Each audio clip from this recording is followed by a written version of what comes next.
Hare Krishna. So we'll start our Bhagavad Gita session now. So we had, completed up till verse number 8 of chapter 8 of Bhagavad Gita, entitled Attaining the Supreme. So here in this chapter, actually, Krishna is speaking to his friend Arjuna, and he is telling that how you can attain the supreme destination. So Arjuna, during, like, in the beginning of this chapter, had, various questions as to various terminologies, which ended up with the question that how do one remember you, my lord, when when they are going to leave this body, the current body that they are having. And Krishna states the importance of that question by saying that yam yam vapi smaran bhavam tyajantyante kalevaram. So Krishna says that wherever your consciousness takes you, when you are leaving your body, when one is leaving his body or her body, that is what they get after the life, after this life. Like, for example, if one's consciousness is, whatever one is remembering at the time of death, that is what they uh, you know attain after, in the next life or afterlife, we can say. So we also actually logically discussed in the last session as to why this principle, how this principle actually works, why is Krishna saying this particular thing.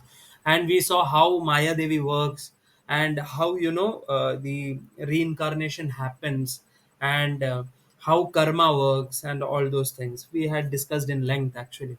So now we had come up to the eighth verse. We had completed up to eighth verse of this chapter in the last session. The eighth verse, in the eighth verse, Krishna was actually saying that, you know, you have to somehow or the other, you have to what? You are the one who remembers me without any deviation of the mind, is sure to attain me. See, Abhyasa Yoga Yuktena Chetasa Nanya Gamina Paramam Purusham Divyam Yati Parthanuchintayan. So somebody who is doing Anuchintayan Partha.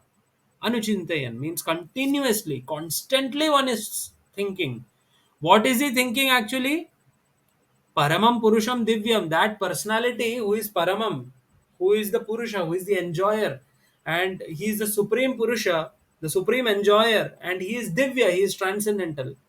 Somebody who is thinking this constantly without any deviation of the mind. Na anya gamina. Chetasa na anya gamina. His chetasa, his chetana, his consciousness, his mind, intelligence, it is not actually deviating. He is constantly thinking about the Supreme Personality of Godhead. He is sure to attain the Supreme Personality of Godhead. That is what Krishna is saying. He who meditates on me as the Supreme Personality of Godhead, his mind constantly engaged in remembering me, undeviated from the path, he, O Partha, is sure to reach me. So at this point, somebody might have a doubt that, okay, Krishna is saying that one should remember Krishna, but how do you remember Krishna? Okay, Krishna is saying that you should remember me as a supreme personality of Godhead. That's what the last verse that we saw discussed. Krishna is saying that one should remember him as a supreme personality of Godhead. But what are his attributes? What one can meditate upon? So Krishna is actually elaborating in the verses following, in the following verses. You can see. कविं पुराणम् अनुशासितारम् अणोरणीयांसम् अनुस्मरेद्यः सर्वस्य धातारमचिन्त्य रूपम् आदित्यवर्णं तमः परस्तात् तमसः परस्तात्. You see, so Krishna is actually giving, one may meditate upon me as Kavim, one may meditate upon me as Puranam or Anushasitaram, Anoraniyamsam. So Krishna is saying that one may remember me, that is Anusmaredyaha. In what all ways? Kavim. Kavi means that personality who is very intellectually sharp. He knows everything. Somebody who knows everything, we call him Kavi. Okay, so Krishna is the supreme Kavim because he knows everything, right? So Krishna is saying that one may remember the Supreme Lord as the person who knows everything, right? Then Puranam means he is the original, the oldest personality. Purana bolte na वैसे Puranam, right? So just like in the Brahma Samhita, Brahmaji says, Ishwarah Paramah Krishna Sachitananda Vigraha Anadiradir Govinda Sarva Karana Karanam. Right? So Brahmaji is saying, Ishwarah Paramah Krishna, Krishna, oh, you are Ishwarah Paramaha. Right? So you are Parameshwara. You're not just an Ishwara. Ishwara in Sanskrit means actually somebody who can control. Is called Ishwara. So the Devatas, even us to some degree, we are Ishwaras because we can control something, right? But Krishna is what? Ishwaraha Paramaha. He is the Parameshwara because he is the controller of the controllers, right? He is the supreme controller. So Ishwaraha Paramaha Krishna Satchit Ananda Vigraha. Oh my Lord, you have a beautiful form. And how is that form? It is Sat, it is eternal. It is not like the decaying body of ours. It is eternal. Chit, it is full of knowledge. See, he is Kavim. He is full of knowledge. His Vigraha is only composed of Sat, Chit and Ananda. Ananda means ecstasy. He is always happy and in a joyful mood, always enjoying with his dear devotees. So, Satchit Ananda Vigraha. Anadir Adir Govindaha Sarvakarana Karanam. Anadir, you have no beginning. You have no beginning, my Lord. Just like in this world, why do we say that the Supreme Lord is absolute? Because we all are relative, right? Our existence is actually is relative in this world, right? But Krishna is not like that. Krishna does not need a mother and father to come into existence. So that is why we say that Krishna is the absolute, spotless, supreme personality of Godhead. The words that are used by Prabhupada are actually chosen so that we can actually contemplate on what is philosophically what is the nature of Krishna. So that is why Prabhupada has put so much effort into writing. You can see that there is nowhere in the Bhagavatam or Bhagavad Gita where Prabhupada has loosely translated saying that Krishna is God. No, Prabhupada always said Krishna is the supreme personality of Godhead. So we have to actually put our thought into each and every word that Prabhupada uses. It's not essay. He has not used it because he was, having like he wanted to just use it. No, it is actually, it has deep meaning. So when Prabhupada is writing in a purport or in a translation that Krishna is the absolute, this is what he means. How is Krishna absolute? Krishna is absolute because Krishna is anadir. He has no beginning. He is not relative, right? His existence is not relative. He does not need a mother and father to come into existence.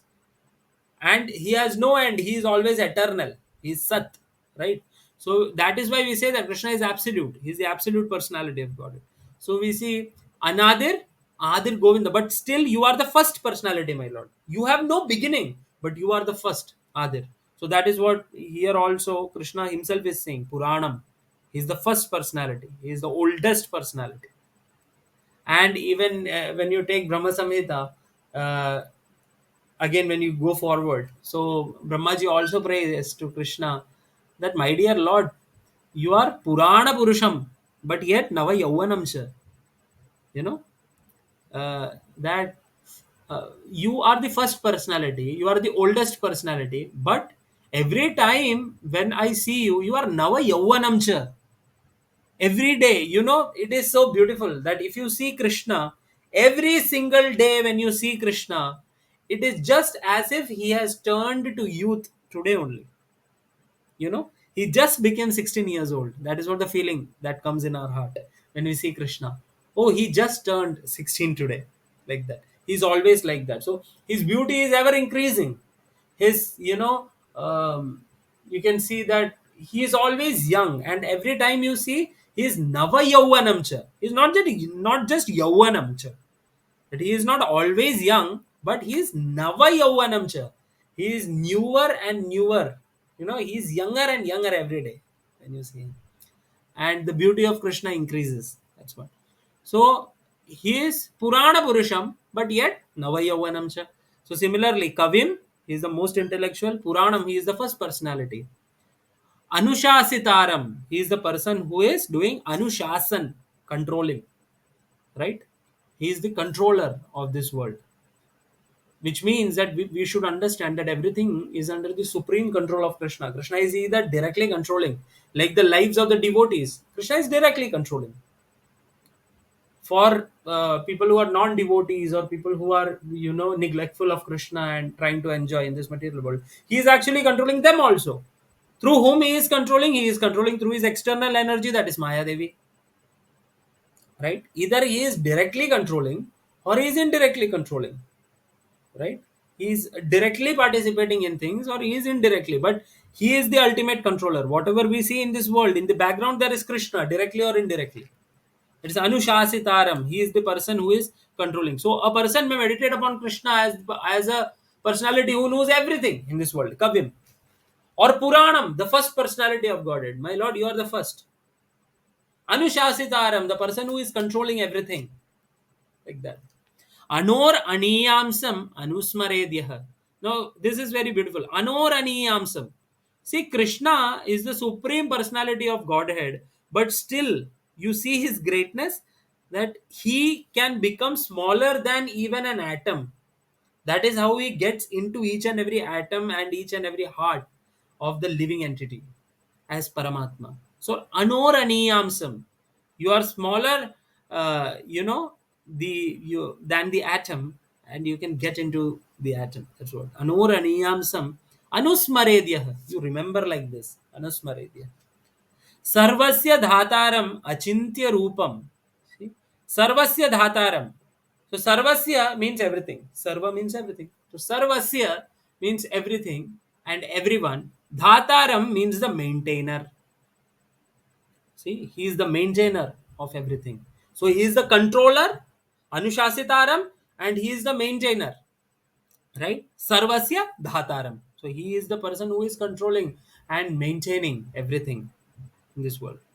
Somebody can remember him like that. That is a Vishnu form of Krishna that maintains everything in this world. Okay. Sarvasya Dhataram Achintya. My dear Lord, you are inconceivable. It's beautiful. See, you are inconceivable. Even Brahmaji in his Brahma Samhita again. Premanjana Churita Bhakti Vilochanena Santa Sadaiva Hridayeshu Vilokayanti Yam Shama Sundaram Achintya Gunaswarupam Govindamadi Purusham Tamaham Bhajami. He's saying that, my dear Lord Krishna, your guna are achintya. It is inconceivable to the mind. Right? It is not easy just to understand Krishna and conceive everything about him. No, our mind and intelligence and everything is limited, and he is unlimited, supreme. So we cannot just comprehend what he is. He is achintya in many ways. Like, for example, the very simple example that we can have is, you know, as the universal form, we are all inside Krishna. But at the same time, in his Paramatma feature, as Kshirodakshay Vishnu, he is inside the heart of every living entity. So simultaneously, we are inside Krishna, and at the same time, Krishna is within us. You see? जयति जन निवासो देवकी जन्मवादो यदुवर परिषत्स्वैर्दोर्भिरस्यन्न धर्मम् स्थिरचर व्रजिनग्न Susmit श्रीमुखेन व्रजपुरवनितानां वर्धयन् कामदेवम्. In the 10th canto, towards the end of the 10th canto of Srimad Bhagavatam, this prayer comes that Jayati Jananivaso, all glories to him who is Jananivasa. Now, this Sanskrit is a very beautiful language. You see, Jananivasa can have two meanings.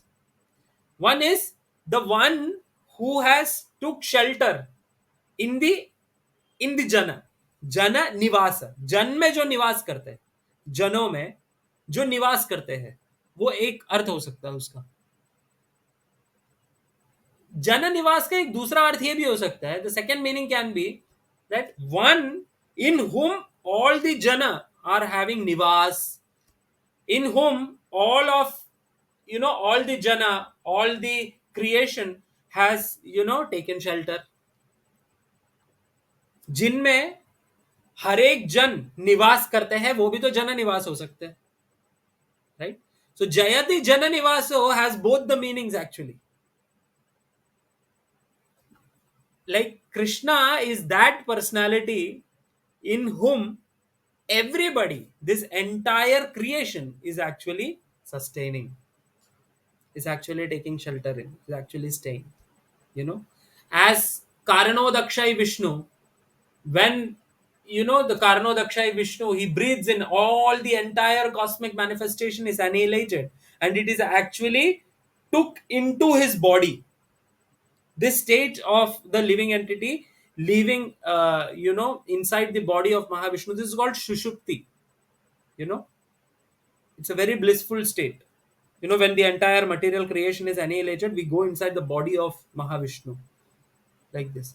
So we see the entire creation is inside the Lord's body. But at the same time, in the scripture, we see that Krishna, the Supreme Lord, is so kind that he accompanies each and every jiva as Paramatma and stays with them. You see? So he is Achintya. How can we be inside? Like, for example, I am inside this house right now. But how can this house be inside me? It is inconceivable, right? So similarly, that is the idea. Like, uh, when we say that Krishna is Adbhuta, he is he's marvelous, he's stunning. Like, uh, he is wonderful. Simply. Similarly, he is Achintya. It is not very easy to understand Krishna. We cannot just perceive it through our mind. It is not easy. Like, for example, it is said that if you, like, basically in Raga Bhakti, you see there are five prominent relationships, like four prominent relationships. The fifth one is Shanta, so we cannot say exactly that is a relationship, but still it is a relationship. So second one is Dasya, then there is Sakya, then there is Vatsalya, and then there is Madhurya. So in Dasyaras, you become you have a servitorship during, towards the Supreme Lord. Like, for example, what Hanumanji had for Sri Ramachandra is Dasya, right? What Akrur had for Krishna is Dasya. So similarly, there is Sakyaras. In Sakyaras, it is friendship. You know, you have friendship with the Supreme Lord. Like, for example, Arjuna was a Sakha of Krishna. Madhumangal and Sridham, Sudam, they are all Sakhas of Krishna. They are friends of Krishna. You see in Vrindavan. So they are actually friends of Krishna. Similarly, there are mothers of Krishna, that is called Vatsalyaras. So every devotee who is having a particular relationship with Krishna, he continues those relationship in his eternal form in Goloka Vrindavan. In their Siddha Deha, they continue that. So in the Shastras, it is said that you will get a house which is in the same lane as that of Krishna. Say, for example, somebody has Vatsalya rasa towards Krishna, so that person wants to become mother of Krishna. Say, for example, or a nurse who assists Yashoda Maya in doing service for Krishna. So in Vatsalya rasa, so you have to stay nearby Krishna. So it is said that you will get a house in the same lane as that of Krishna in Golok Vrindavan. So now you tell me how there are millions and billions of jivas who actually want to serve Krishna in Vatsalya Ras. How can they all have house near to Krishna only in Golok Vrindavan? It is because there is no time and space there. If there is time, influence of time and influence of space, then only there is a question, right? If so, our mind, what I'm trying to say is our mind is actually conditioned to think in a particular way, because the conditioning is because of the time and space in which we are existing. It is because of the environment in which we are existing. That is why our mind thinks in a particular pattern only. It cannot break the pattern and go out and think. It seems illogical, right? But Krishna is supra logical. He is beyond all the logics, right? So he is achintya, he is inconceivable to our mind, because he is not bound by any time and space. He is not bound by he is eternal, he is the Supreme Lord. So when we say that he is eternal, that is also actually mind boggling for many people. How can somebody be eternal? How can somebody not die? Like that people think, right? Why? Because their experience in this world has molded their mind in such a way that they cannot think otherwise. Why? Because that is our experience in this world. We see that people are dying. I see that I am getting old day by day. How can you say that Krishna is eternally 16 years old? How can somebody's beauty be constantly increasing when his age is the same all the time? Right? We might have all these questions. Why? This is because our mind is conditioned in such a way. Right? And Krishna is achintya for us. We cannot conceive him completely. He's achintya. So that is what Krishna is saying. Achintya. I am inconceivable. See? And Rupam. He has a beautiful form. See, it is very, very important. This verse. It is clearly stating Krishna in the Bhagavad Gita. He is saying that I have Rupa. Right? And there are people out there who say that no, Nirakar Brahman is the greatest. Arey Baba, if Nirakar Brahman is the greatest, why would Krishna say in the first place to Arjuna that meditate on my Rupam? Right? See, ultimately, this verse, why did this come into existence? Because in the eighth verse, Krishna was saying that you have to constantly remember me. But how will you remember me? Either as Kavim, either as Puranam, either as Anushasitaram, or Anoraniyamsam, or Sarvasya Dhataram, or Achintyam, or Rupam, who has a beautiful form. He has a Achintya Rupam, in fact. Right? In the verse that I quoted just before, Premanjana Churita Bhakti Vilochanena Santa Sadeva Hridayeshu Vilokayanti Yam Shama Sundaram Achintya Guna Swarupam. Yes, Achintya Guna Swarupam. Right? In the first verse also of the Brahma Samhita that we quoted, Ishvara Parama Krishna Sachitananda Vigraha. He has a Vigraha, he has a form. He is not some formless or something like that. He is just formless. He is a light. No, it is not like that. Throughout Bhagavad Gita, Krishna is saying that he has a form. He has a transcendental form. Right? So Achintya Rupam. He has a very beautiful form. Aditya Varnam. So all that Aditya means sun. So Aditya Varnam here means that he is effulgent like sun. He is luminous like the sun. From him effulgence is coming. He is luminous. That Aditya Varnam Tamasah Parastat. Tamasah means darkness or ignorance. You know, and Parastat means he is transcendental. उससे परे है ऐसा. So Tamasah Parastat. So he is effulgent. So we are bound in this dark material creation. It's full of darkness. We know that dark matter exists in space. Scientists have just you know in some years they have come across these things like dark matter and stuff. But if you read the Vedic scriptures, it is already mentioned there that this entire universe is created out of dark matter only. And but on the contrary, the spiritual world is effulgent and it is self-illuminating and so on and so forth. So we see that Krishna is saying that I am luminous like the sun. From Krishna rays are coming, and that rays is what we call Brahmajyoti. And in that Brahma Jyoti, the people who have this Advaita conception of Krishna, saying that, he is Nirakar Brahman, they actually take shelter of this Brahma Jyoti only, which is actually coming from whom? Which is coming from the Achintya Rupam of Krishna. See? That is what. One should meditate upon the Supreme Person as the one who knows everything, as he who is the oldest, who is the controller, who is smaller than the smallest, who is the maintainer of everything, who is beyond all material conception, who is inconceivable, and who is always a person. He is luminous like the sun, and he is transcendental beyond this material nature. See, Prabhupada here writes, material nature. You see here, beyond this material nature. However, the word used here is what? Tamasaha parastat. So here tamasaha is saying that it is the material nature which is tamasa. Right? The dark material nature. You see. So Krishna doesn't really approve staying here. That is what. Krishna is saying that you come back to me. You don't have to come again here. Yad gatva na nivartante taddama paramam mama. Once you come there is no punarjanma for you. You don't have to come back here. Come there.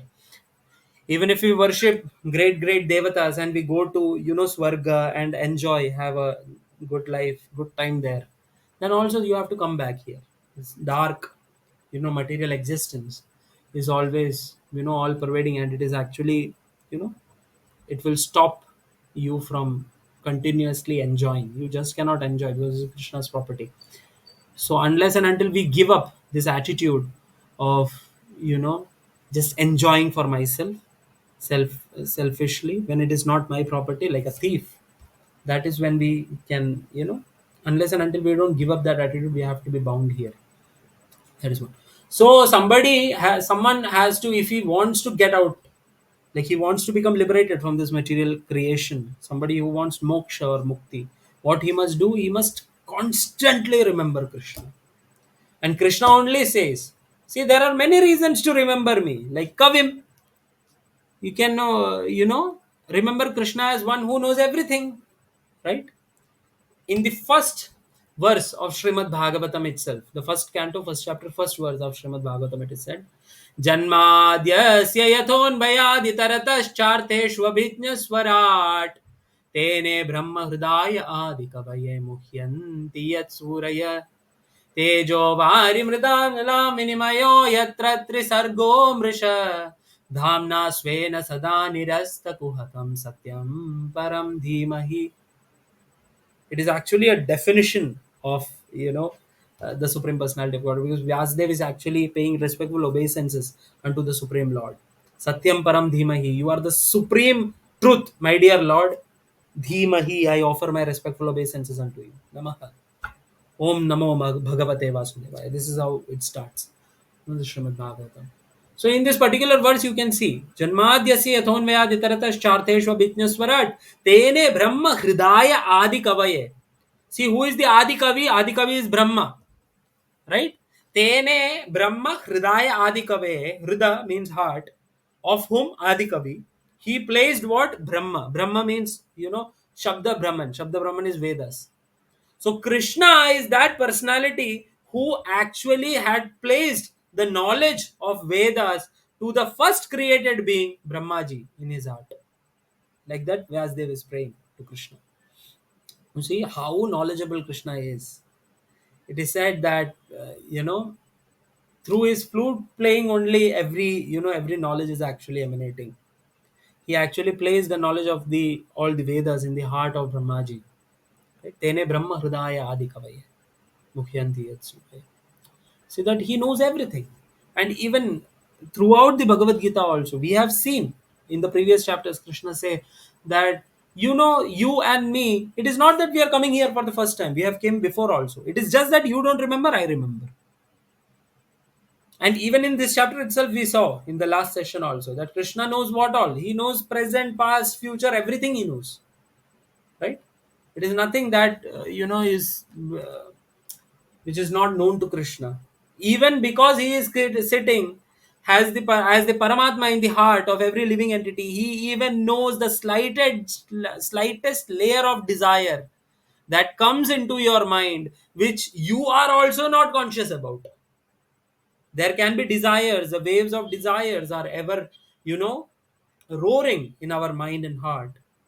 So even the slightest desire in our heart that we might also, ignore, or we might also not be conscious about, that also Krishna knows, right? He knows everything of this world. Why? Because he is sarvakarana karanam. He is the reason, he is the cause behind every causes. He is the cause behind every effects in this world. He is the cause of all causes, right? So he knows everything. It's Kavim. Even in the 15th chapter of the Bhagavad Gita, Krishna says, right? सर्वस्य चाहं हृदि सन्निविष्टो मत्त स्मृतिर्ज्ञानमपोहनं च वेदेश्य सर्वैरहमेव वेद्यो वेदान्तकृत् वेदवित् एव चाहम्. Krishna says, Sarvasya cha aham hridi sannivishto. I am that person who stays in the heart of every living entity. Sarvasya cha aham hridi sannivishto. Matta smritir jnanam apohanam cha. And from me, mattaha smriti, remembrance, jnanam, knowledge, and apohanam, forgetfulness. All these three things come from me. Matta smritir jnanam apohanam cha. Vedaishcha sarvair aham eva vedyo vedanta krit veda vid eva chaham. From the Vedas you know me. I am the person who compiled the Vedas. I am the person who wrote the Vedas, and I am the person, who is actually achieved by the Vedas, right? So Krishna knows everything. He's Kavim, one who knows everything. There is nothing that Krishna doesn't know. Krishna knows everything. So Puranam, Krishna says that you can also worship me, meditate upon me as the first personality, right? In this world, especially, we have this conception कि कौन पहले आया, जो पहले आया वही रहेगा भगवान, है ना? ऐसे करता है ना? तो बोलते हैं कि अरे ऐसे ये पहले हुआ तो ये होंगे, ये पहले हुआ तो ये होंगे. So here is the proof. Krishna is saying in the Bhagavad Gita that I am the first personality, Purana. So if you come in that category saying that who came first, he is the Supreme Lord, you are right. See, Krishna says here, I am the first personality who came. Meditate upon me as the first personality, as Puranam, the oldest, right? Kavim Puranam Anushasitaram. I am the person who is the controller. See, everything is under the control of Krishna. There is nothing in this world that is not controlled by Krishna. Everything is under his supreme direction. Everything happens according to his own will. There is nothing in this world which happens by coincidence. It is only if Krishna sanctions things happen. And that is, the best thing in life. Even as devotees, we have to undergo difficulties. We have to undergo health issues and problems, just like others, right? And at that point, people might put fingers on your face, and they might say that, see, you are a big devotee of Krishna, still this is happening. What is this? Your Lord is doing this or what? Like that.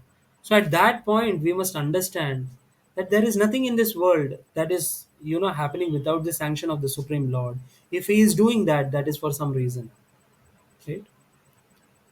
Srila Radhanath Maharaj would say this, that everything, everything is actually a message from Krishna.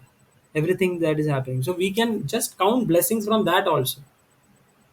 In his book, Journey Within, he actually gave some beautiful realizations in that book. You must all read that book, Journey Within. So in that book, there is it's a big story, but in short, I'll tell you. In Mumbai, in one of the temples, there is a big congregation, and among the congregation, there was a family where the Mataji, she was pregnant, and she gave birth to a child, but she was a special child who came, and she was, she had many what do you say, problems with the body and all. And at that point, they went to Radhanath Maharaj and they told Maharaj that, Maharaj, what is this? How can we understand? And that is when Maharaj shares this, beautiful experience, that he told that, see, Krishna has sent this child to you. There is nothing that is happening without Krishna's sanction, right? So this child has come to you. It is your duty to, protect this child and, give her good association and, ultimately somehow or other you have to make her a devotee and she has to go back home, back to Godhead, like that. So at that point, there are many difficulties along with this scenario that came into their life, but ultimately, you know one fine day they realized that, oh yes, actually the entire congregation, all the families and all, they came together and they made a very beautiful atmosphere, and they all progressed in their bhakti. So Maharaj actually recognizes that thing, and he shares his realization that there can be apparent reversals in our life, which seems to be a reversal, but every reversal and every problem that comes in our life is actually a possibility to serve Krishna, because Krishna is sanctioning. He knows that if we are sincere in our endeavor and we are humble, we are sincere that we want to go back home, back to Godhead. We want Krishna prem. That is what we want, right? If we are sincere, we want to serve Krishna. Krishna is sanctioning everything in our life then. Every problems and every difficulties, they are actually messages from Krishna, right? So if those messages are coming to you, we should be very grateful that Krishna has given me this opportunity. And a devotee should find reasons and methods to serve Krishna in that situation, because Krishna has an intention when he is sending the message, right? Everybody sends a message with an intention. So Krishna has a particular intention of putting you in problems. Those problems are actually stepping stones that are given to you by Krishna so that you can get to Krishna fast, right? Sometimes they are blessings because a devotee, generally a devotee, a good devotee, he thinks this way: whatever comes in his life, oh my Lord, I deserved worst.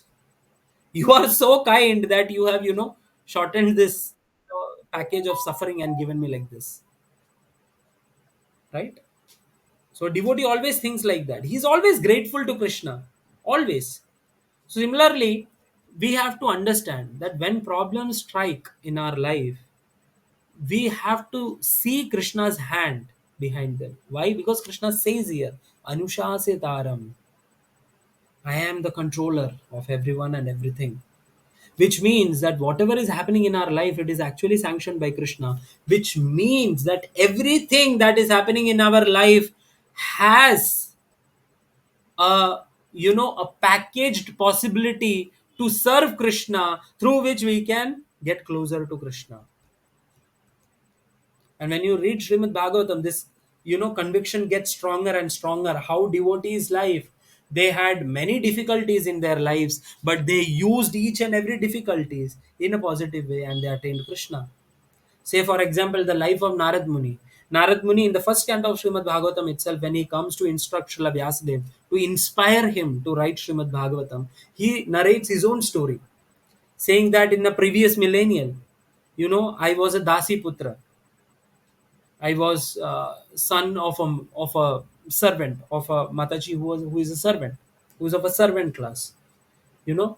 And once during Chaturmas, when there is the rainy season, at that time, the sadhus, they don't travel at that point. Sannyasis are meant to travel around. So sannyasis would travel to one place to another all the time, but during the rainy season, they would, prefer to stay at one place. So during one Chaturmas, some Bhakti Vedantists, they came to the village where Narad Muni and his mother, they were living at that point. And they, stayed nearby them. And what would Narad Muni do? Narad Muni would go and serve them, because he's a little boy. He's not even 5 years old at this point. So he goes and serves them. And in it is very clearly stated in the Bhagavatam that he says that the mercy, they came through the Harikatha they were speaking. Narad Muni would sit and listen, because they would allow him to sit and listen. He would sit and listen, and he would take the remnants of the prasadam that they had eaten, the sannyasis, the great sadhus who came, right? By doing that, he also developed an attachment towards the lotus feet of Krishna. And after the Chaturmas, the sadhus went away, but the boy kept on contemplating on these things. And one fine day, you know, uh, Narad Muni's mother, she was early morning, she was going to milk cow or something, and she went there, and she was bitten by a snake, and she passed away. And when Narad Muni came here, at this point, Narad Muni is 5 years old. Narad Muni's previous birth. He's 5 years old. And he's saying that the only person that he had in his life, his mother, is no more.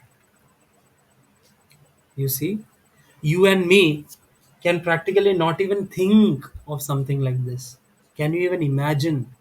The only person, that little boy who is just 5 years old, just such a tender age, the only person he has in his life, he has lost her, and that to his mother. How great of a calamity can it be, right? You and me, if we are in that situation, we'll become atheists. We will say that, I have served you so much. I have did japa, and I have did kirtan, and I have read shastras, and this is what you do to me. Jao nahi karne ka. But Narad Muni, even though he was a little boy, because of that strong association that he got, he understood that this is not, this is, this seems to be an apparent calamity, but still there is a possibility to serve. There is a possibility to get closer to Krishna. How? Because in this world, we, the attachments are the things that binds us and takes us away from Krishna. That is why we see in the first canto 8th chapter of, Srimad Bhagavatam, Kunti Devi, in her famous prayers, she says this: Neha pasham imam chindi dradam pandusha vrishnishu. Oh Krishna, you just cut off these knots of attachment that I have for the Pandus and Vrishnis. Right? These attachments are things that bind us in this world. So then a question might come, so does that mean we have to leave everything and go into the jungle? No, that is not what Krishna said to Arjuna also. Right? It means that there can be affection, but there should not be attachment that binds us in this world. We should be dutiful and we should be affectionate and we should love everyone. But the center of focus should be Krishna. Right? The center of focus should be Krishna. Why am I going to work? Because if I go to work, I will get money to maintain the family, and through maintaining the family, to taking this responsibility of maintaining the family, my family can sit and chant peacefully. I can sit peacefully in the house and chant with my family. Right? This is the consciousness that we need. Right? We have to put Krishna in the center. This is the real way in which we can actually love everyone. Why? Because wherever we see Krishna. Because in everybody's heart, there is Krishna sitting as Paramatma. How can you hate someone? Your beloved loves him or her. Your beloved loves him or her. How can you hate him or her? Because you really love your beloved. So everybody, so Krishna says, Surdam Sarva Bhuteshu. For every living entity, I am a Suhrit, I am a friend. Which means that his devotees are also friends of everybody. So coming back to the story, Srila Narad Muni, he was just 5 years old back then, but he decided that okay, I don't have anybody now, so I will move towards the north. I want to realize, I want to meet Krishna. You know, and it's a beautiful story when he goes ahead and he, sees the beautiful form of Narayan, and after that, in the next life, he becomes the Brahma Rishi Narad Muni. And you see, such a glorious life. But how did it all start? It is with an adversity. It is with a calamity. Right? Similarly, you take Dhruva Maharaj's life. He was insulted by his stepmother. And because of that insult, he was just a little boy, mere 5-year-old boy. And, because of all those insults and, all that pain that he had, that is how he went and, converted those ill feelings. And he attained Krishna. Take Prahlad Maharaj. Again, 4, 5, 6 years boy. You know, he has been tried to be killed by his own father, sometimes poisoned, sometimes thrown off a cliff, sometimes trampled by elephants, sometimes bitten by venomous snakes, sometimes thrown into fire. All the means to kill somebody in this world, which are available in this world, was used by Hiranyakashipu to kill Prahlad. Prahlad is a tender child of Hiranyakashipu. You see? How would you feel if your own father wants to kill you? The person you love the most wants to kill you. He considers you to be the brutal, the worst enemy ever. And you are a little child. How would you feel? That is what Prahlad Maharaj went through. Right? Did he leave Krishna? Did he say, "Oh my Lord, these people, it is very dangerous. So let me see. बाद में कभी होगा कर लेंगे भजन जब सब ठीक हो जाएगा." No. He used all those adversities which is coming against him to surrender unto the lotus feet of Krishna sincerely. Said that, "My dear Lord, why would I even care? If you want to keep me, who can hurt me? And if you want to kill me, Who can make sure that I'm safe? If Krishna wants to kill you, who can save you? And if Krishna wants to save you, there is nobody in this world who can harm you. This is Prahlad Maharaj's life. You see, little boy, adversities. You take the life of great devotees like Pandavas. Kunti Maharani, again in her prayers, she says that, in so many ways, all these sufferings were coming, right? Sometimes it was, they tried to burn us in fire. And sometimes it was, the Rakshasas and all when we were living in jungles. Sometimes my son was, tried to be poisoned.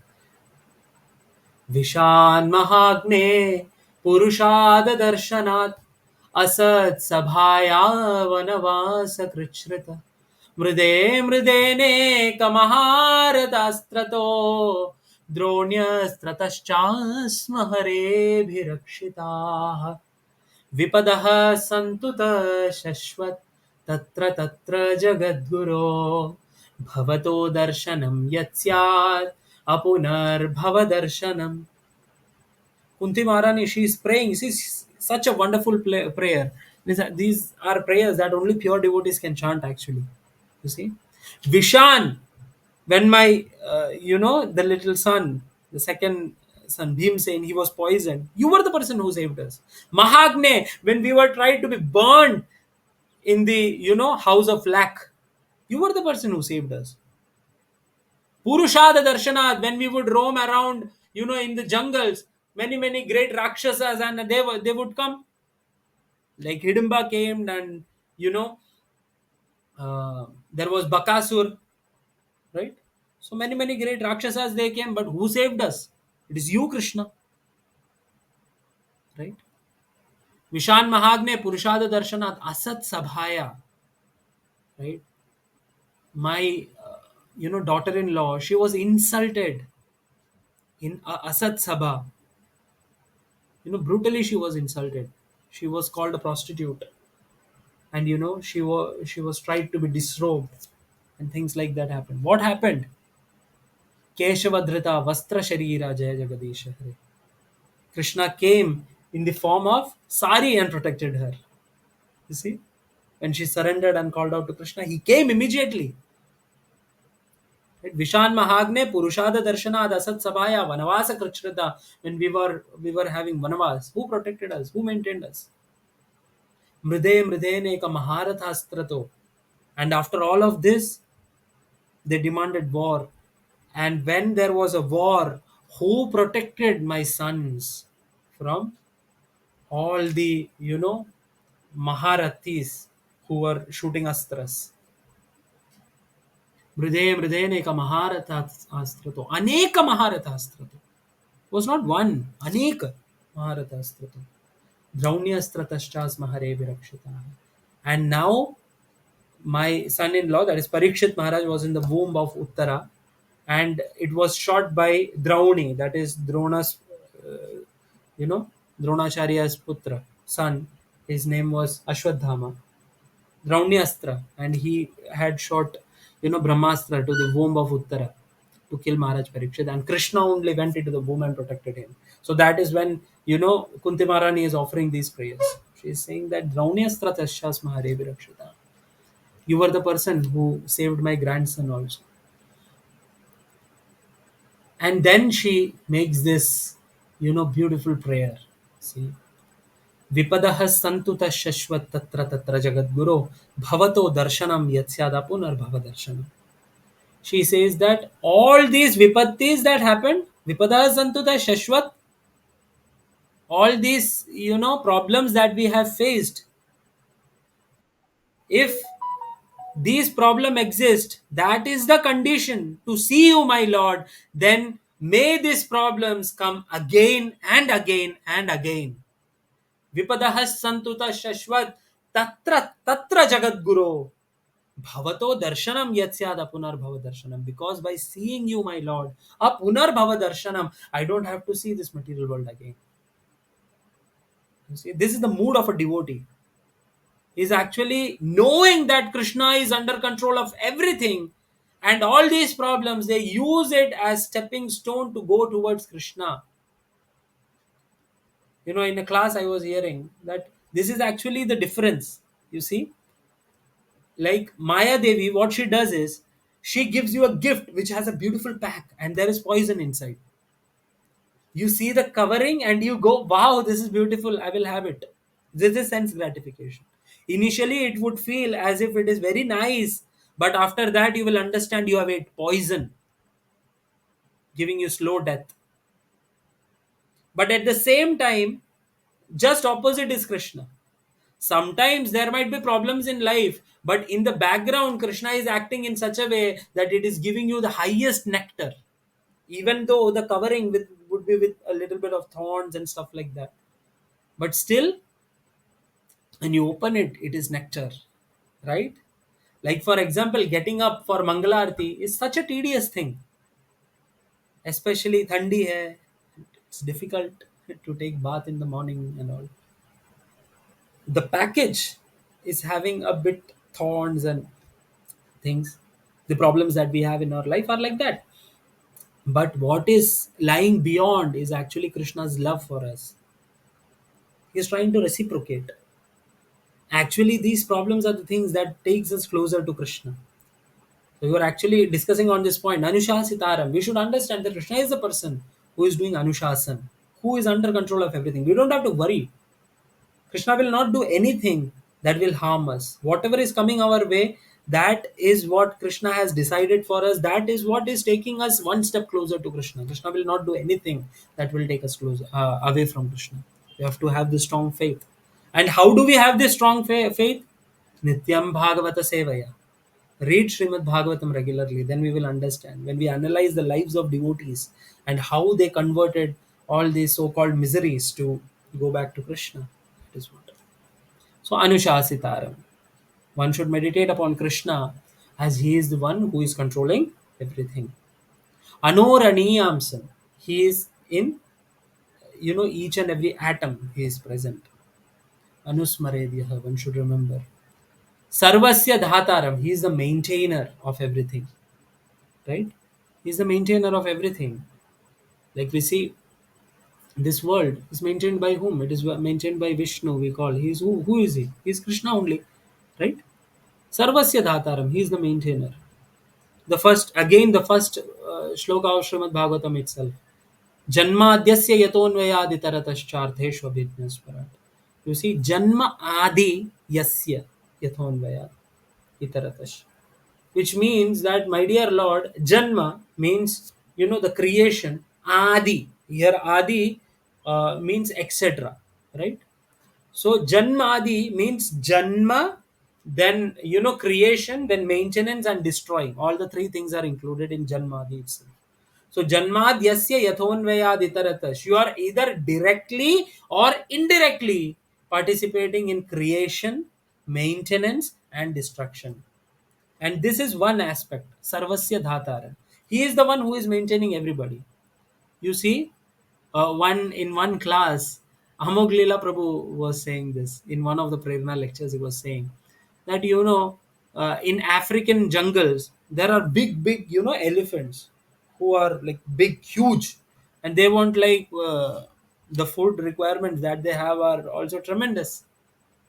But none of the elephants they have did MBA from IIM Ahmedabad, or is a chartered accountant or an engineer or an accomplished doctor or lawyer or whatever. No, nobody has done such things to maintain them and their family. They are getting their food, right, which is a huge requirement for them. 100 kgs of food every day.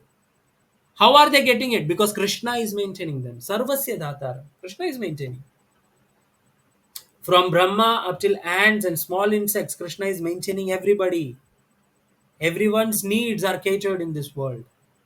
Right? Why so? Because Krishna is maintaining. See, we have to understand each and every point. Why? Because we should be convinced that Krishna is maintaining everyone. Why? Then only we can surrender, right?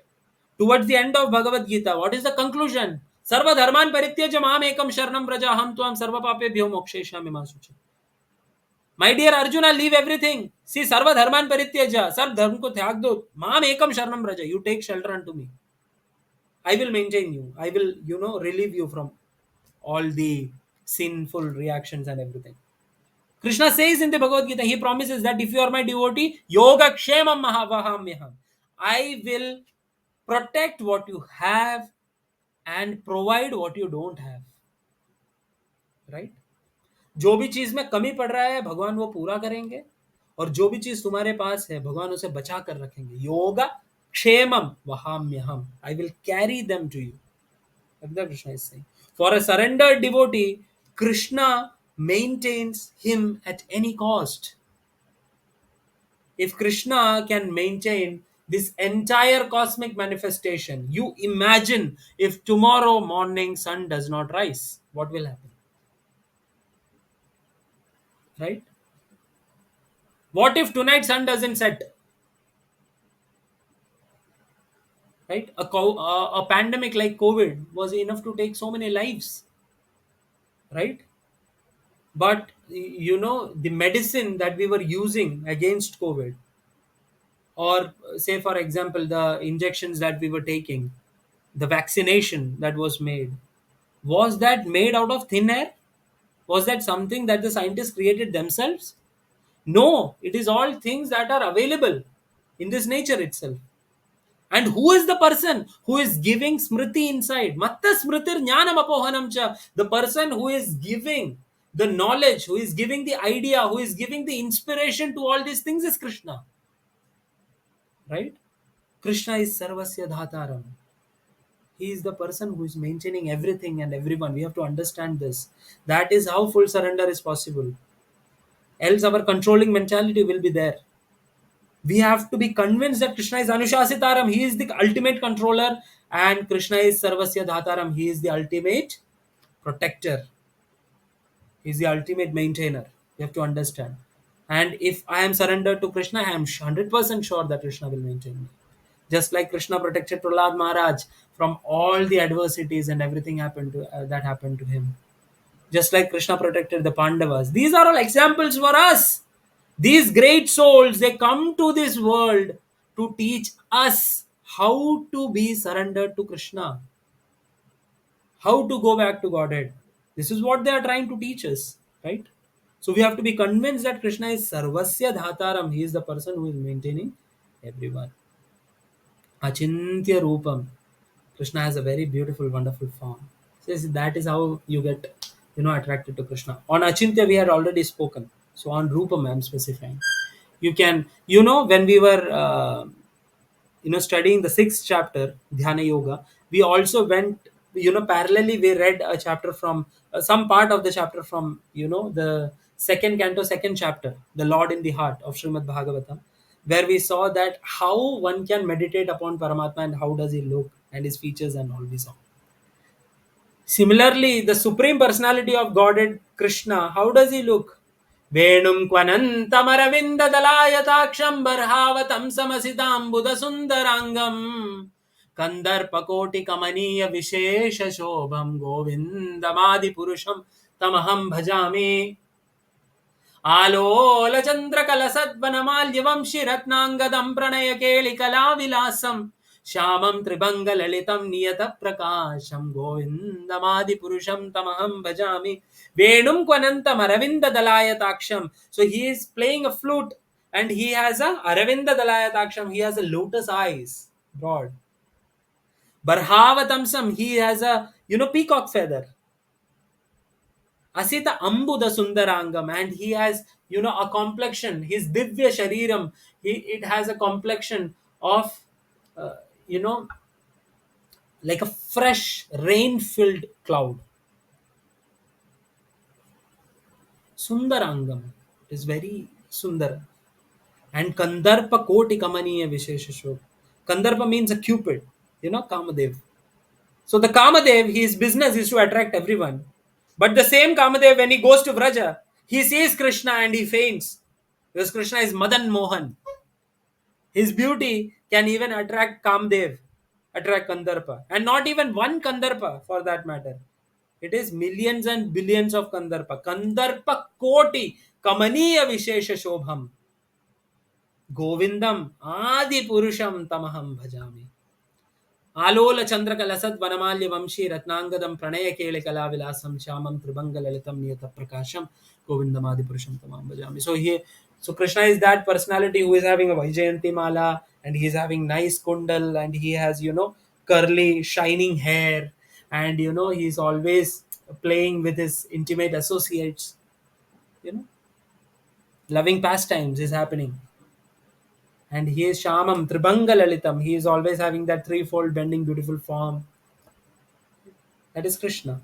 Barhapidam natavara vapuhu karanayo karanikaram bibradvasah kanaka kapisham vaijayantim chamalam randran venoradara sudaya purayan gopa vrindair vrindaranyam swapadaramanam pravishad Gita kirti.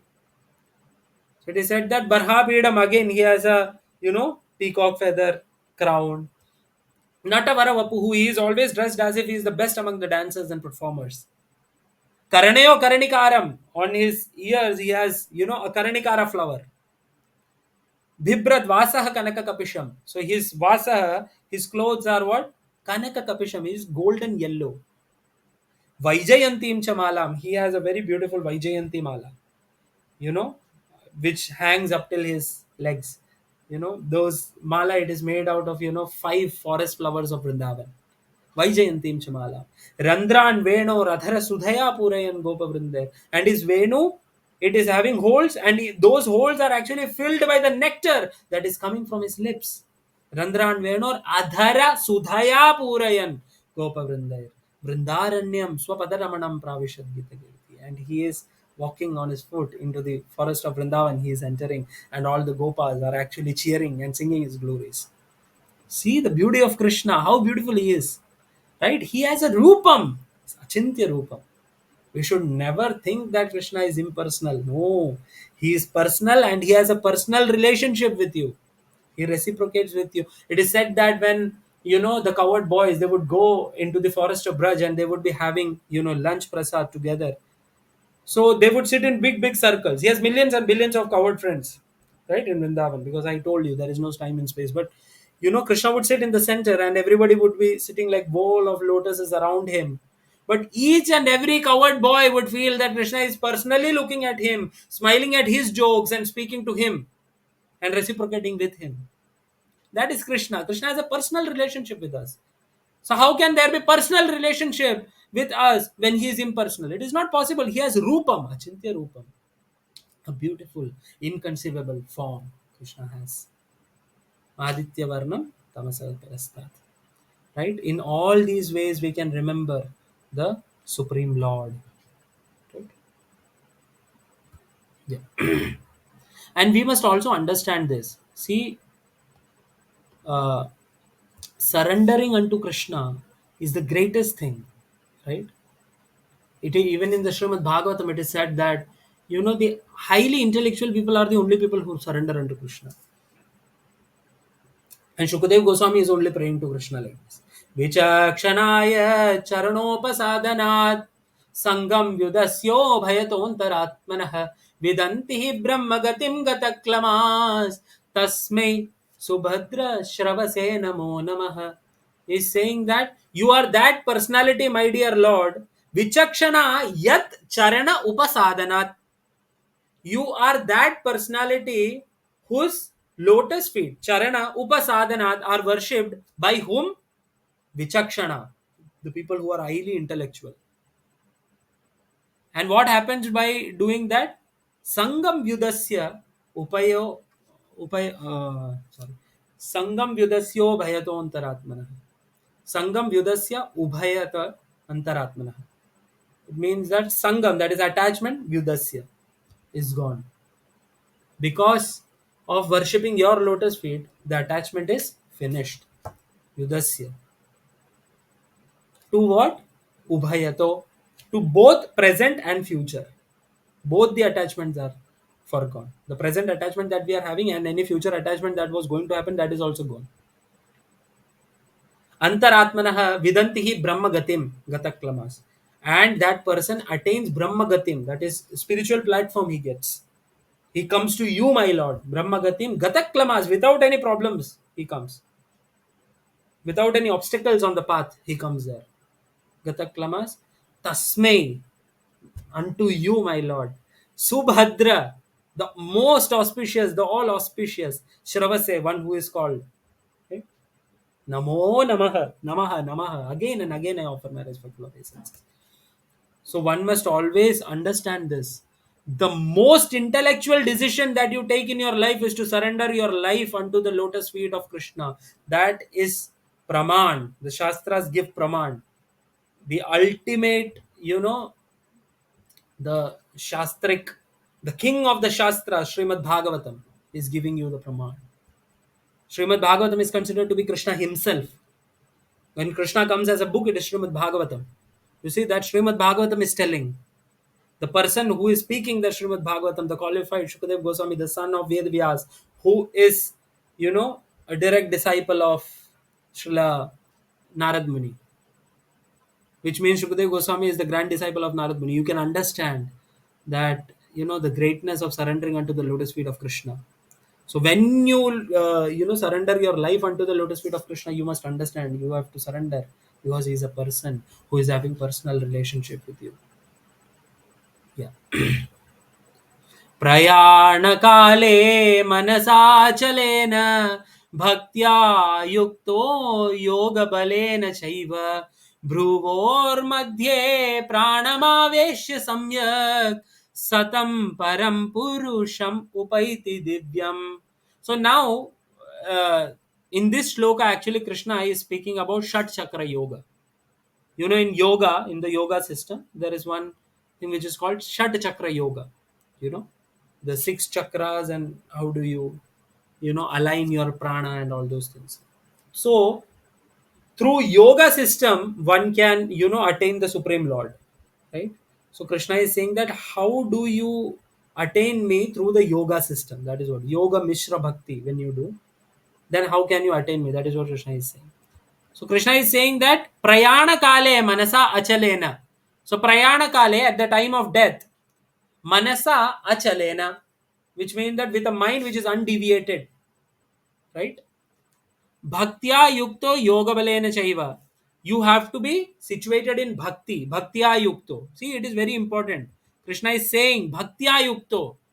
You will never find a place where Krishna doesn't speak that, without bhakti you can. Krishna always emphasizes on the fact that bhakti. That is why in the, very previous sessions only I told that Bhagavad Gita is a book where Krishna speaks about the ultimate reality, and in the ultimate reality, Krishna always speaks about bhakti. He speaks about the other paths also, no doubt. But you have also seen, up till now at least, we have all seen that in all the chapters towards the end, Krishna speaks about bhakti in some way or the other, right? So this is also not different. So Krishna here is saying that, death, see, we all know that death is as certain as death hum log bolte hain, right? Death is going to come anyways. So when death comes, what you have to do, you have to remember Krishna. Now Krishna is saying that through the help of yoga, how can you remember me? So Krishna is saying prayana kale manasa achalena, when you are, leaving this body, prayana kale, at the time of death, manasa achalena, with a mind which is undeviated, bhaktya yukto, you have to engage in bhakti with devotion. What you have to do, yoga balena chaiva, with the bala, with the strength of yoga, what you have to do, bhru or madhye, which means that between these eyebrows, bhru or madhye, pranam aveshya samyak, you have to align your prana. Prana means life air, right? Your pranayam means what? You are actually, tracing the movement and controlling the movements of your prana. That is pranayam, the life air. So you have to do what? With the help of yoga bala, you have to be situated in bhakti, and in that devotion, with the help of the yoga bala that you have to do what? You have to align your prana to the, middle of your both your eyebrows.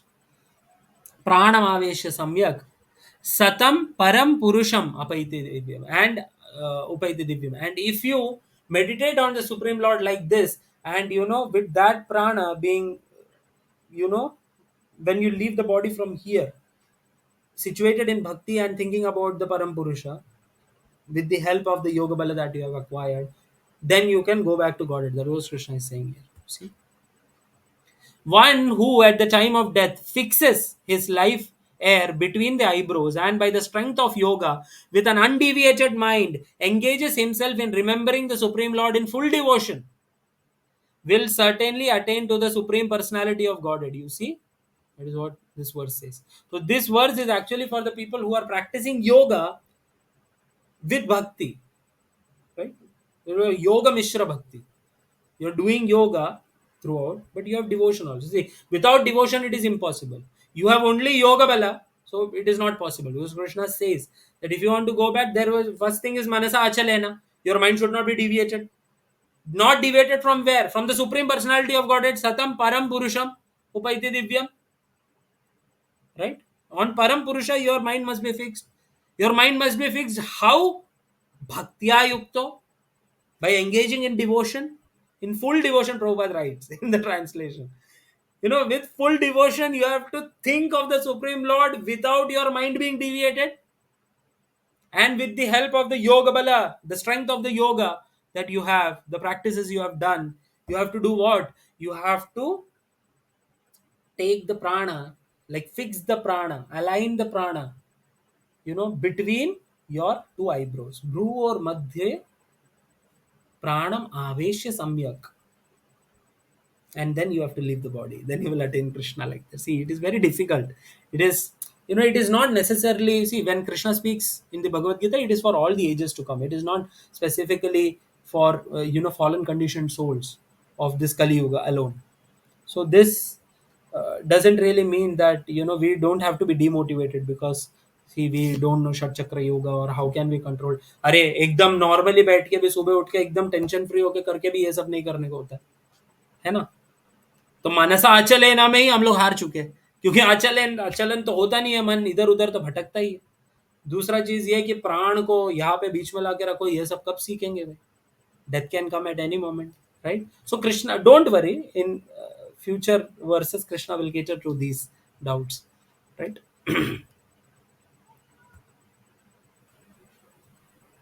Yeah.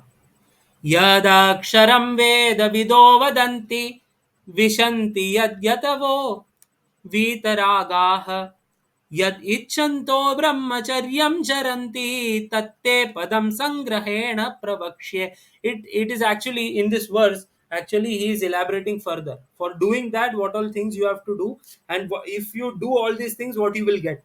That is what both the things Krishna is speaking here. You see that yad aksharam veda vido vadanti. Right? Vadanti means to speak. We say. Right? So Veda Vida means somebody who knows Veda. Right? Aksharam has two meanings. Aksharam either means a syllable or aksharam means something which cannot fall down. Right? So here aksharam means syllable. So that syllable which Vedavid, the people who knows Vedas, Vadanti, who say, so that is what? That is Omkara. Right. हम लोग जब योगा करते हैं तो हम लोग ओम है ना, हम लोग करते हैं ना. There are it's actually a combination of three syllables a u and म. And then we say that a represents this and u represents this and represents this. So combining all these things, a single syllable is made. This is called om, omkara. So here it is said that that akshara, that is omkara, right, which the people who are conversant with the Vedas, they say विशन्ति यद यततो वीतरागाः. Vishanti means to enter. Yatah means sages. Right? So sages without any attachment. Vita ragaha. Raga means attachment and Vita means a negation. Right? Vita ragaha means leaving the world, leaving all the attachments, means to renounce life. Right? So, and what does the sages after leaving everything, after renouncing their life, what they enter into, what is that stage, right? Yad icchanto brahmacharyam charanti. And what is that thing for which uh, you obtain brahmacharyam, means a lifelong vow of celibacy that you take. Tatte padam sangrahena pravakshye. Now I will tell you. Pravaksha means to explain. Okay, I will tell you in summary, sangrahena, about that padam, that destination, what all these people get. Who are those people?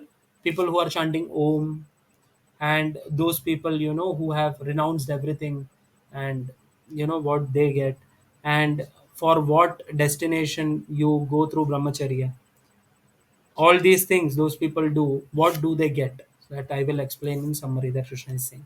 Persons who are learned in the Vedas, who utter Omkara, and who are great sages in the renounced order, enter into Brahman.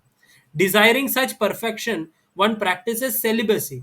I shall now briefly explain to you this process by which one may attain salvation. Now Krishna is going to explain. So see, in this purport, actually, Prabhupada, he speaks about Shat Chakra Yoga and things like that. You can read this in detail. Actually, it's very nice. And towards the end of the purport, Prabhupada says that for this age of Kali, all these things are not really possible. And for us, instead of Omkara, we have all holy names that we chant, which is as good as the Omkara only. They're actually better in the age of Kali. Hare Krishna, Krishna Krishna, Hare Hare, Hare Ram, Ram Ram, Hare Hare. And through this, how can you, get perfection? So the easy way out, Prabhupada is saying, yeah. So you should read the purports. Of course, they're very beautiful purports. So now Krishna is going to explain the process through which, all those people who are uttering Omkara, then who want to enter into Brahman by renouncing everything in this life, and people who are, taking celibacy, all these three things, those people who are doing, to get Brahman. So what is that? What is the process that Krishna is going to explain? See. सर्वद्वाराणि संयम्य मनोहृदि निरुध्य च मूर्धन्याध्यात्मनः प्राणम् आस्थितो योगधारणाम्. So Krishna here is saying that, again, it is an explanation of Shat Chakra Yoga, like I told you. See. The yogic situation is that of detachment from all sensual engagements, closing all the doors of the senses and fixing the mind on the heart and the life air at the top of the head. One establishes himself in yoga. You see, it is very important to understand. Sarva dvarani samyamya. The first thing Krishna is saying, that every door of your senses must be closed, which means that we should not hanker after sensual desires. If you are hankering after sense gratification, this is not the path. You are not going to end up anywhere, right? It is just, yoga, just like anything that we do in this world, everything has a physical aspect, a mental aspect, and a spiritual aspect to it. So people who are, not following all these regulative principles and still they are doing yoga, they will definitely get the physical benefits out of it, and even mental benefits out of it. But the spiritual benefit, for what is the real purpose of all these things, is what spiritual benefit is, right? It is for the spiritual benefit that we do all these things. They will not get those things. So for that, you have to follow all these injunctions, right? Injunctions that are given in the Patanjali Yoga Sutras and Bhagavad Gita. Krishna is giving the injunction. See, Sarva Dvarani Samyamya Mano Hridi Nirudhyacha. All the doors of the body you have to control, you know, and mind, heart, you have to confine it with the mind and the heart, right? But what Krishna is saying, that the yogic situation is that detachment from all sensual engagements. You have to close all the doors of senses, and you have to fix the mind on the heart and the life air on the top of the head. Then you can say that you are established in yoga. This is how Shatchakra yoga is practiced, right? It is not some physical exercise alone. You have to control your entire life. See, it is very difficult. Why? Because actually we are living in this world of sensuality, you can say like that. Your senses are hyperactive, and to control the senses only is difficult. But now you see that you have to not only control the senses, after controlling the senses you have to fix your mind on the heart, right? And you have to control your life air itself and pull it towards your head, and that's how you can say that you are situated in yoga.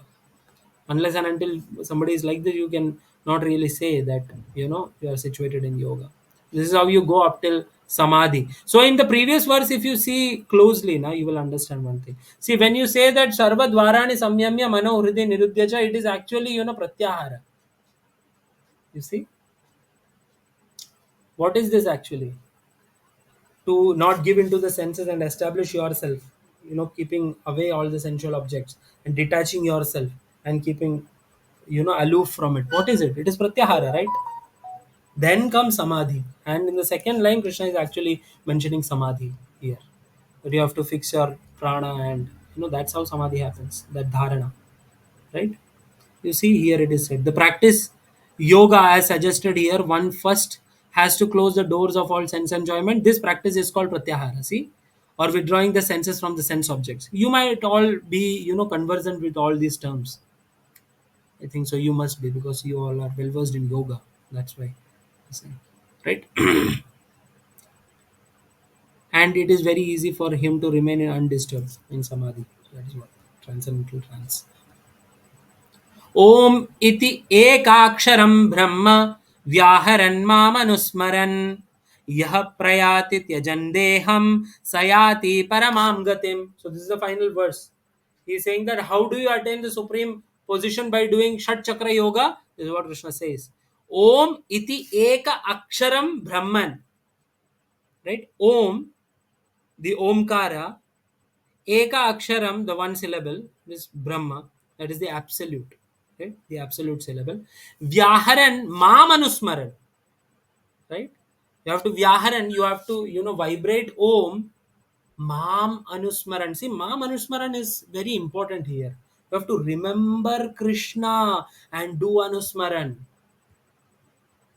See why this is important, I'm telling you. Because many a times, no, like for example, before reading Bhagavad Gita properly and all these things, I was also associated with some other, spiritual organizations, and I would read their books and all these things. I was not necessarily into Vaishnavism. I was into, you can say, Advaita and Shankaracharya's philosophy and all these things. And there, this part is missing. What they say is that, you have to just say Om, and when you are saying you have to meditate upon the wakeful state. Then in U you have to, meditate upon, say for another, dreaming state.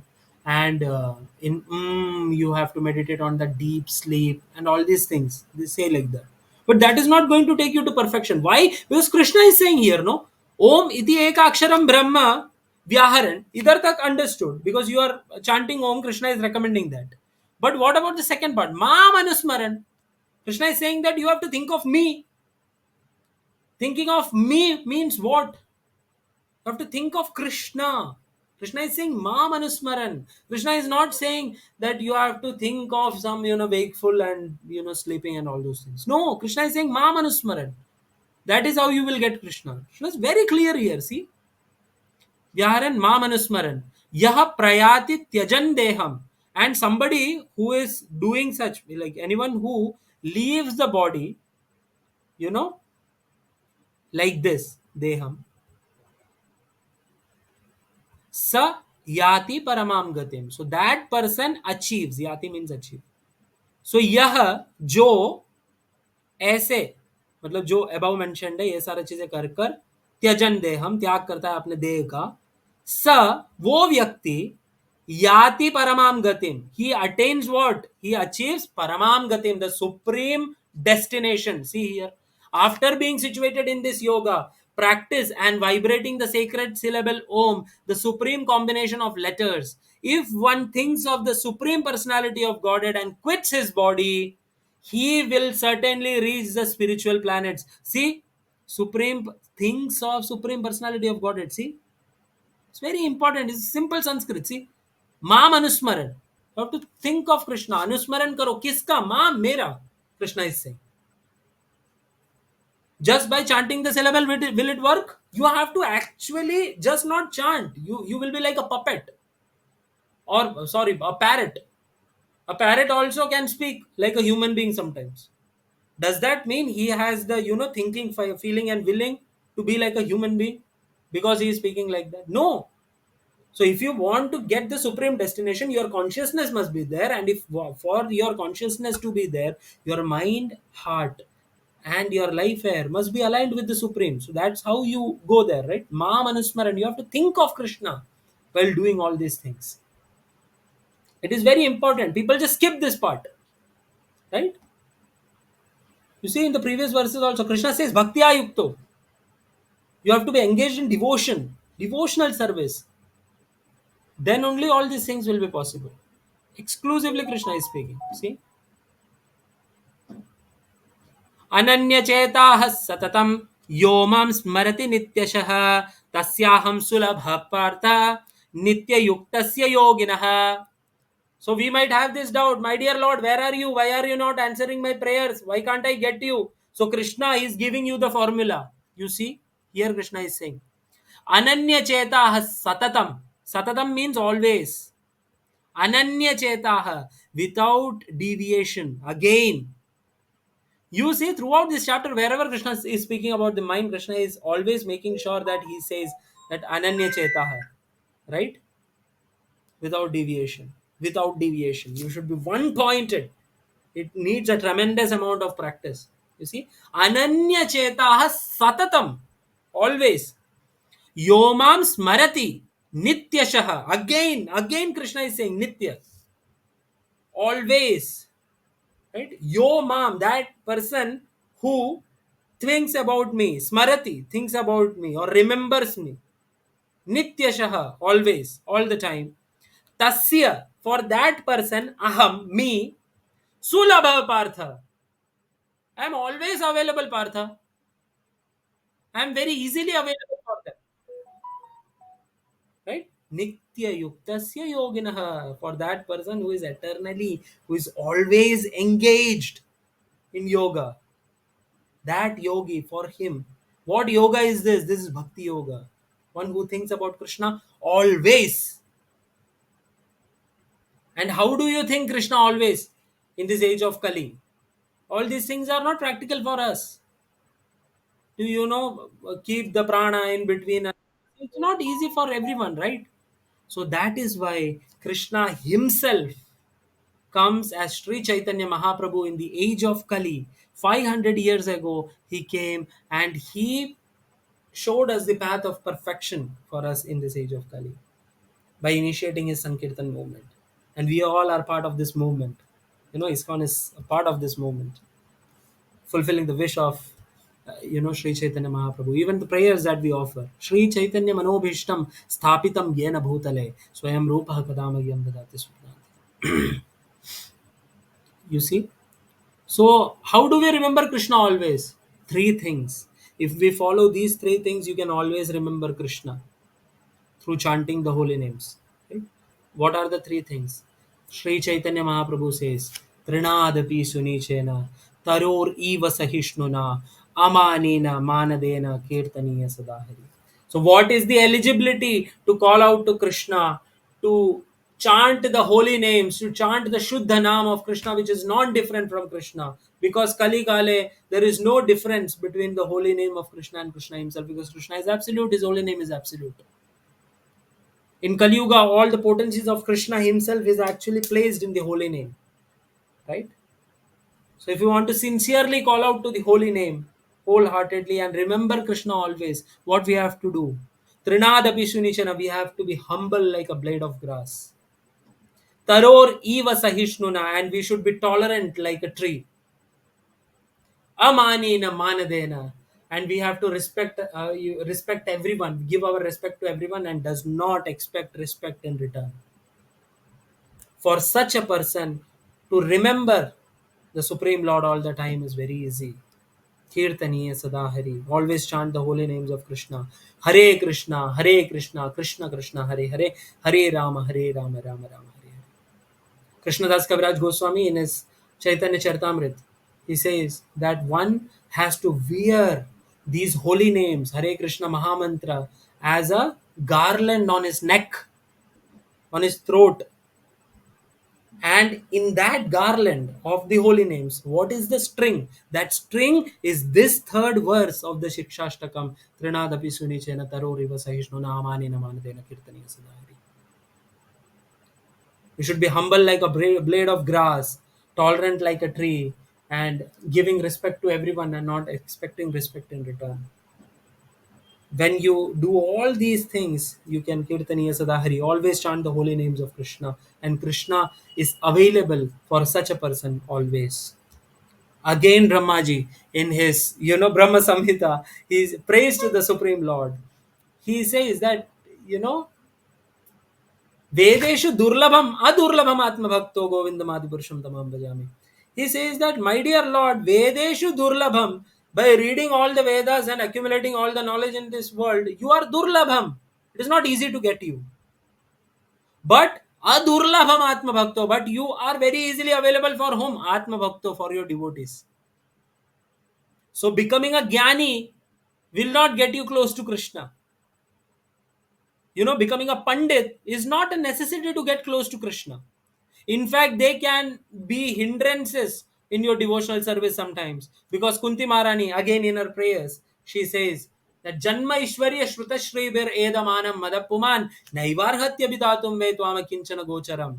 Namo Kinchana Vittaya Nivritta Gunavrittaye Atma Ramaya Shantaya Kaivalya Pataye Namaha. So Kunti Maharani, she says that Janma Aishwarya Shruta Shri, these four things. Janma, having high birth in a very aristocratic rich family. Aishwarya, having, sometimes we can say that, having a lot of opulence. you know Shruta means having great knowledge. You are learned materially and all those things. Shri means you are beautiful and you are famous and all those things. Right? Janma Aishwarya Shruta Shribhir Edamana Madha Puman. And for a person who is hankering after it, or who has this and he is delusioned, mother, he is intoxicated with this idea. Naivarhati Abhidatum, he has no arhata only.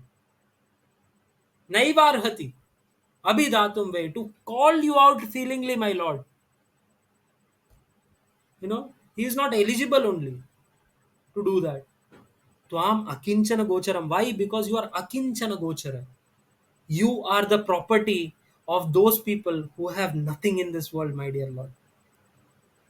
So, in order to get Krishna and Krishna Bhakti and always remember Him, it is not necessary that you have to be a learned scholar, or you have to be, the richest person and the wealthiest person and the famous person. What will Krishna do with your wealth? What will Krishna do with your fame? He has everything. He is Bhagavan. Right? We have to be akanchana gochara, which means that we have to be humble and tolerant. See this verse, Trinadapi Sunijana, it has a very, it's a very deep verse. In fact, every verse in the Shastras are like that. So it is very, we are running out of time. That is why, I'm not very happy because I cannot elaborate it. But I'll make sure that in the session tomorrow we will speak a little more on it, and then only we'll start the session, because it's a very important, dear devotees. It is very important. It is the essence of the teachings of Sri Chaitanya Mahaprabhu. And that is how you can, constantly remember Krishna. And by constantly remembering Krishna, Krishna promises here, for one who always remembers me without deviation, I am easy to obtain. So we want to obtain Krishna, right? So we have to remember him always, because of his constant engagement in devotional service. So this verse, you know, uh, like Trinadapi Sunichana, that we were trying to discuss, it's very important to understand. We will elaborately discuss it tomorrow. I'm so sorry I have took more time, it seems. Uh, so we can quickly take some questions if you have any. You can unmute yourself and ask. Hare Krishna. Thank you. If you have any questions, Mataji, please ask. Mataji. Hare Krishna, Prabhuji. No questions. Okay, Mataji. No questions, Prabhuji. Thank you. Okay, thank you so much for joining. Hare और कल Krishna. कल की class नहीं attend कर पाऊंगी क्या बोल रहे माता जी? कल की क्लास अटेंड कर पाऊंगी मैं अच्छा, it's okay, माता जी. You can refer to the recording. है ना? Hare Krishna. Hare Krishna Can we end? Yes. Thank you so much. Hare Krishna. Thank you, Prabhuji.